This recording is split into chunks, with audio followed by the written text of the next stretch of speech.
Hello again, everybody. Welcome back to You Bet CaneSport, our weekly look at the Miami Hurricanes from a betting perspective. I'm Gary Furman, the publisher of CaneSport.com, joined once again by Lee Sterling himself of Paramount Sports.com. And you can see the picture and the web address down there at the bottom of your screen. And Lee, big weekend in college football. I don't know how big it's going to be for the Miami Hurricanes. We'll talk about that first, but there's some massive college football games for people to dive into here on the weekend. We'll talk a little bit about that later. I don't know if you'll be giving them to your clients or not. You'll let us know, but just big in the perspective of the grand scheme of college football this season. But first, we got a trip to Philadelphia, first road trip of the season for the Miami Hurricanes, and the Canes are minus 23.5 going to Temple. I've watched a little bit of Temple. I'm sure you've watched a lot of Temple. I have not been overly impressed by what I've seen when I've watched. What are your thoughts going into this game? Well, you can always get the great steak sandwich there. I'm hoping. Different locations. So I hope you're dieting before. I am. I'm going to go on a taste test trip before I go to the stadium on Saturday. Yeah, and then also sports betting is legal in Pennsylvania, so you got the best of both worlds. Is it going to be a great game? No, but I think that Miami should take care of business. And I mean, they have a couple decent players. You know, they have Kurt Warner's son plays quarterback, E.J. Warner. He moves around. He's probably more of like a backup quarterback. Does a little bit of everything, nothing extremely well. If he was like 2 or 3 inches taller, had a little bit stronger arm, he might be a pro prospect, but I don't see it. A couple good receivers. Ahmad Anderson can catch, run, do it all. And then a kid transfer, Dante Wright, who comes over from Colorado State. He was Colorado State's really only weapon. 2 nice receivers. And on defense, Yvonne Rigby, he changed number. He's number 0. They kind of deplore him a little bit from everywhere. He plays linebacker. They blitz him. They use him in coverage. He's all over the field. He'll make about 12, 15 tackles a game. But other than that, they shouldn't pose too much of a threat here. You know, you want to play a lot of play. Yeah. Like what's that? Like it seems like they've just been on a steady decline at Temple. Well, I mean, they had a couple good coaches, and they were able to recruit. You know, they were hitting the junior colleges and finding some gems. Maybe some kids maybe had some academic issues, able to kind of stash them and get their academics correct going back, you know, for the last 8-10 years. But they just have not had a quarterback. I mean, actually, E.J. Warner actually might be better than the quarterbacks they've had. The quarterbacks they've had the last 3-4 years, they were completing like 50-55% of their passes at best. And you got to complete in the mid-60s to have a decent offense now. So they just couldn't make simple throws. They've gone through a couple coaches.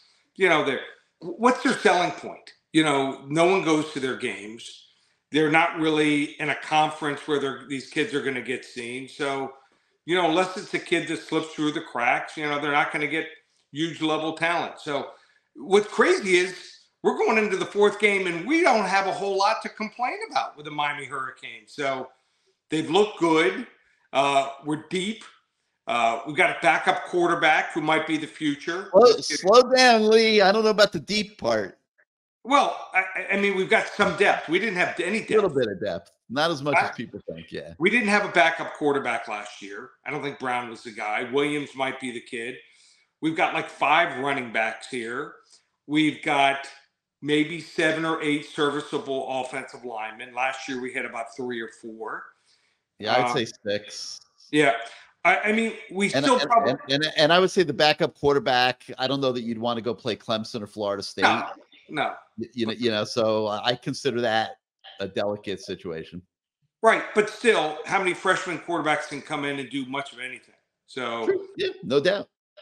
And the receivers have looked good. Defensive line, you know, we're without 2 starters, and guys are holding their own. You know, that I guess maybe it's a blessing in disguise that a few guys got hurt, and they should be back, most of them this week. And linebackers. I think the schedule is a blessing in disguise right now. Well, yeah, obviously. These are manageable games where they can get guys healthy for the next gauntlet that they got to go through. Right. So, you want to get a nice lead. If we play decent, we should win this game by 27 to 34 points. If we keep our starters in. Now, last week, we got the big lead. We took the starters out. We were able to play the young kids. So I think it worked out. I mean, I don't hear anyone complaining. So I think they win this game something like 41-7.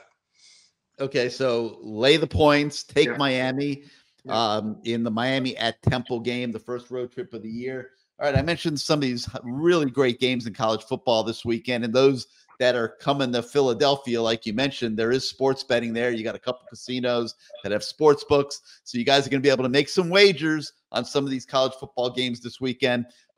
There is no better service out there that you can use than ParamountSports.com and Lee Sterling. You see the web address down there at the bottom of the screen, the phone number. Lee might even talk to you himself if you call in. We'll talk about his packages here in a minute.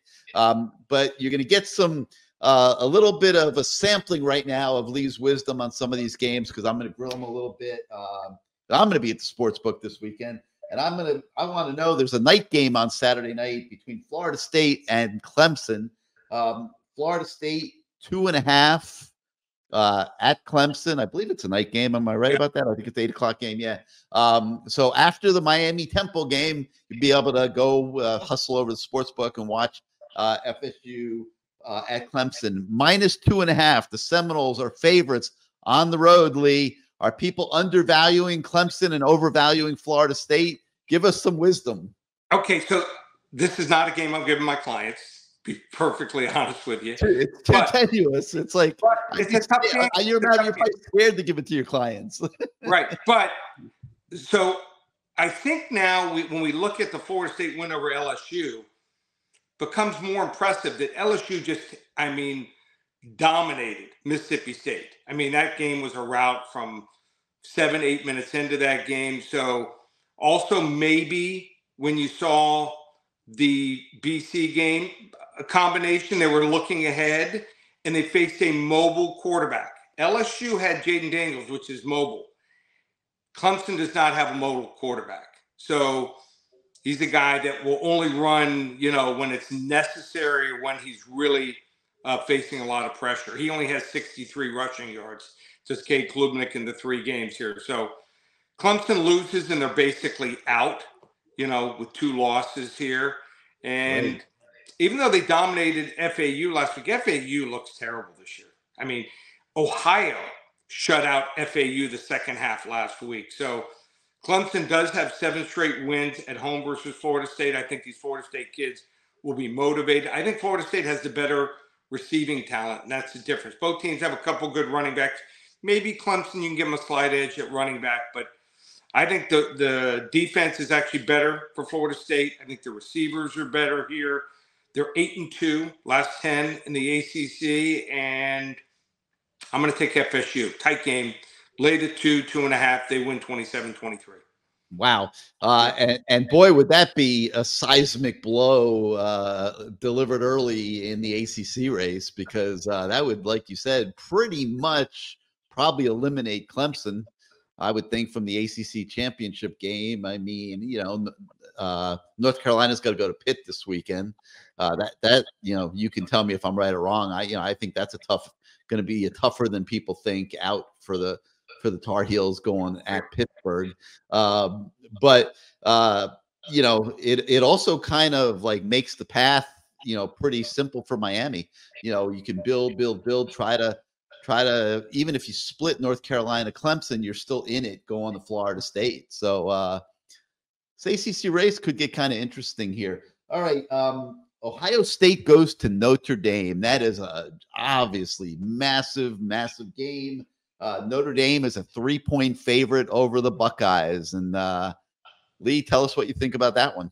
Well, first real test for both teams here. Notre Dame has the transfer quarterback, Sam Hartman, probably the best transfer quarterback by far. It's not even close. So Alabama obviously went for the wrong guy.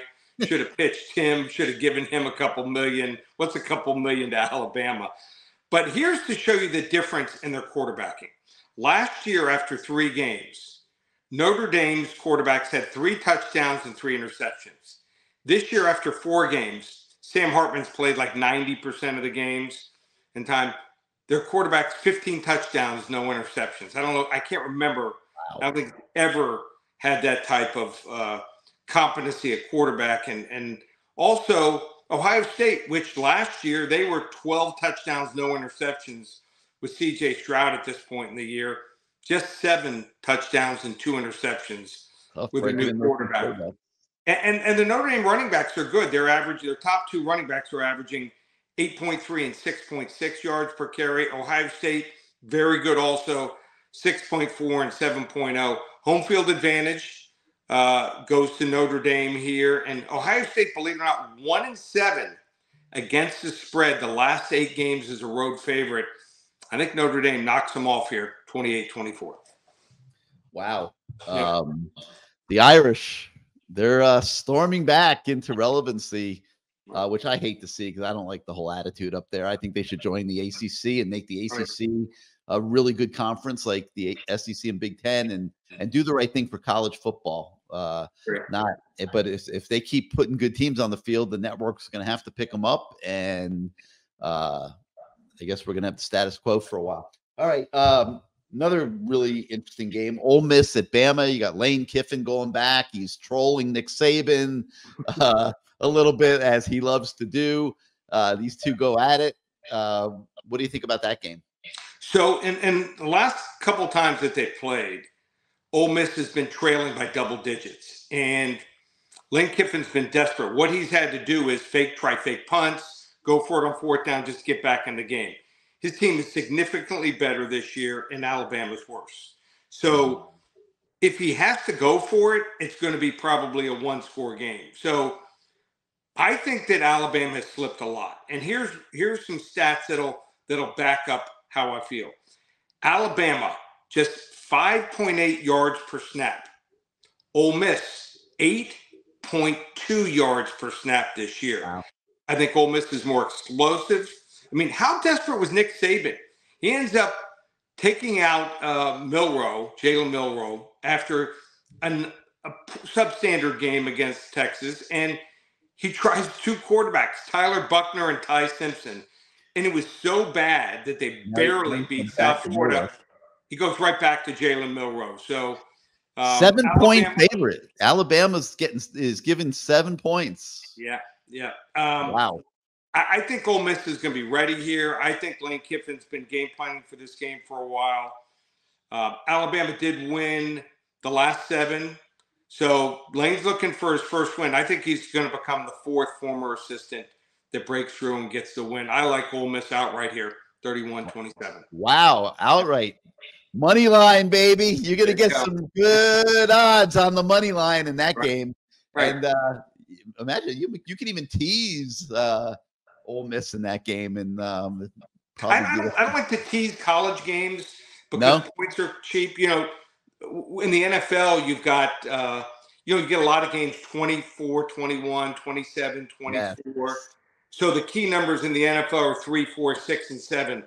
You see a lot of 48, 40 games in college football. So I stay away from teasers almost all the time in college football. But you did mention briefly a game I do like. I do like Pitt also against North Carolina. Everything's gone right for North Carolina so far.